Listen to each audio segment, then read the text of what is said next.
ఎప్పుడైనా ఇలా జరిగిందా? గంటలు గంటల కూర్చుని చదువుతాం, అంతా వచ్చేసిందని అనుకుంటాం.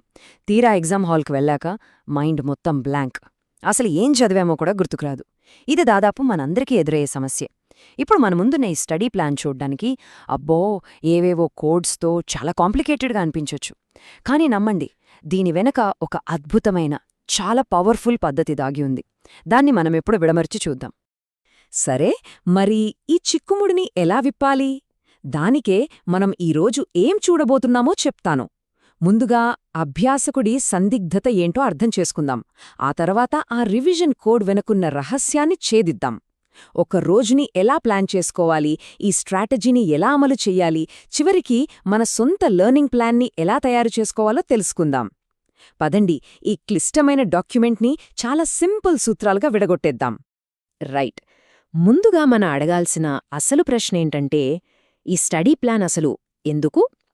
ఏ సమస్యను ఇది పరిష్కరించడానికి ప్రయత్నిస్తుంది? గంటల తరబడి చదివినా మన బ్రెయిన్లో ఆ ఇన్ఫర్మేషన్ ఎందుకు నిలవట్లేదు? ఇదే అసలు సమస్య.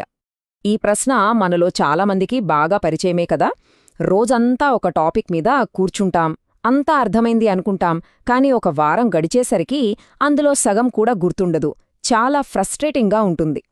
దీని వెనుక ఒక సైంటిఫిక్ రీజన్ ఉందన్నమాట. దాన్ని ఫర్గెటింగ్ కర్వ్ లేదా విస్మరణ వక్రరేఖ అంటారు. సింపుల్గా చెప్పాలంటే, మనమేదైనా కొత్త విషయం నేర్చుకున్నాక దాన్ని మళ్ళీ రివైజ్ చేయకపోతే టైం గడిచే కొద్దీ దాన్ని చాలా వేగంగా మర్చిపోతాం.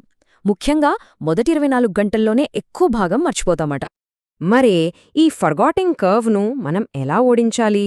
ఇక్కడే అసలు మ్యాజిక్ ఉంది.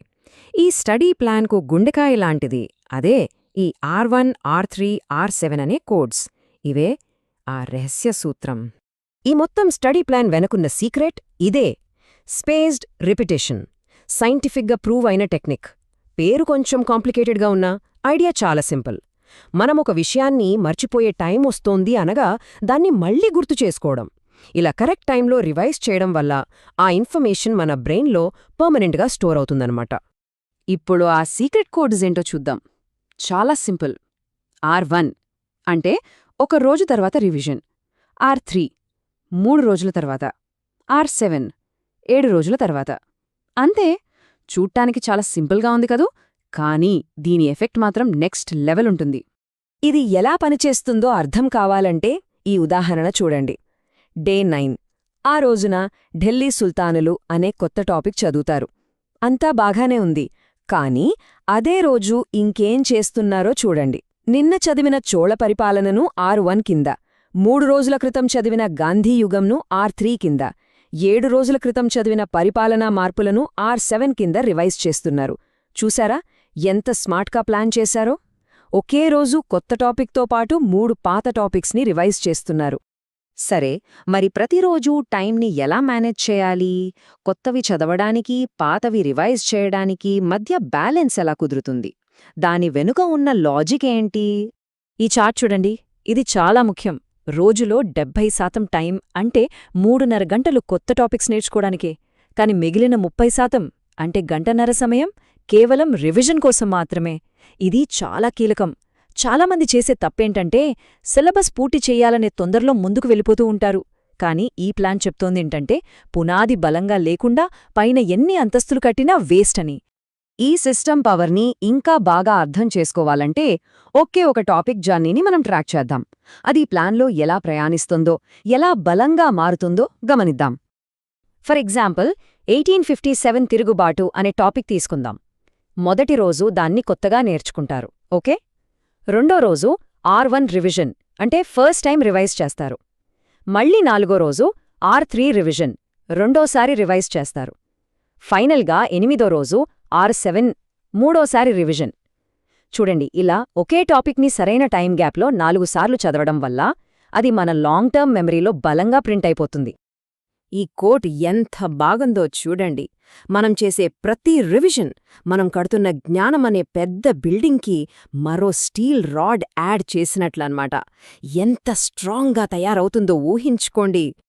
అయితే ఈ ప్లాన్ కేవలం బట్టీ పట్టడానికి మాత్రమే కాదు. మనం నేర్చుకునే కొద్దీ, మన లెవెల్ పెరిగే కొద్దీ ఈ ప్లాన్ కూడా అడ్వాన్స్ అవుతుంది. ఇదొక స్టాటిక్ ప్లాన్ కాదు, చాలా డైనమిక్ సిస్టమ్. ఇక్కడ చూడండి, ఈ ప్లాన్ ఎంత తెలివిగా ఉందో.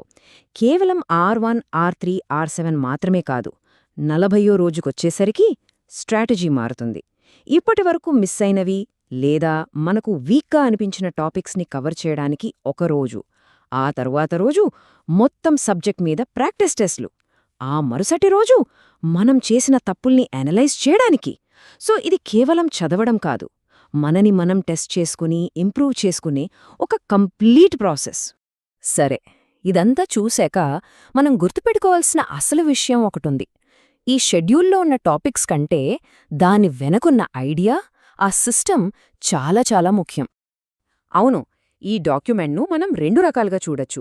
ఒక షెడ్యూల్లా చూస్తే ఇది జస్ట్ ఒక లిస్ట్, ఈ టాపిక్ చదవాలి, ఆ టాపిక్ చదవాలి అని చెప్తుంది. కానీ ఒక బ్లూ ప్రింట్లా చూస్తే ఇది నాలెడ్జ్ని ఎలా నిర్మించాలో చెప్పే ఒక సిస్టమ్, ఏమిటి చదవాలో కాకుండా ఎలా చదవాలో నేర్పిస్తుంది. ఇది టైంతో పరుగు పందెం కాదు, నేర్చుకున్నది జీవితాంతం గుర్తుంచుకోవడానికి వేసే ఒక మాస్టర్ ప్లాన్. సో ఫైనల్గా మనం అర్థం చేసుకోవాల్సింది ఇదే. ఇది కేవలం ఒక షెడ్యూల్ కాదు, ఇది ఒక సిస్టమ్, ఒక పద్ధతి. దీని బలం టాపిక్స్లో లేదు, దాని స్ట్రక్చర్లో ఉంది. ఏ సబ్జెక్ట్కైనా, ఏ ఎగ్జామ్కైనా ఈ సిస్టమ్ని మనం అప్లై చేసుకోవచ్చు. మరి ఇప్పుడు ఈ పవర్ఫుల్ లెర్నింగ్ సిస్టమ్ గురించి తెలుసుకున్నారు కదా? ఇప్పుడు చెప్పండి, ఈ ఆయుధంతో మనం ఏ జ్ఞాన పర్వతాన్ని ఎక్కాలనుకుంటున్నాం? ఏ రంగంలో మాస్టరీ సాధించాలనుకుంటున్నాం? ఎంపిక మనదే.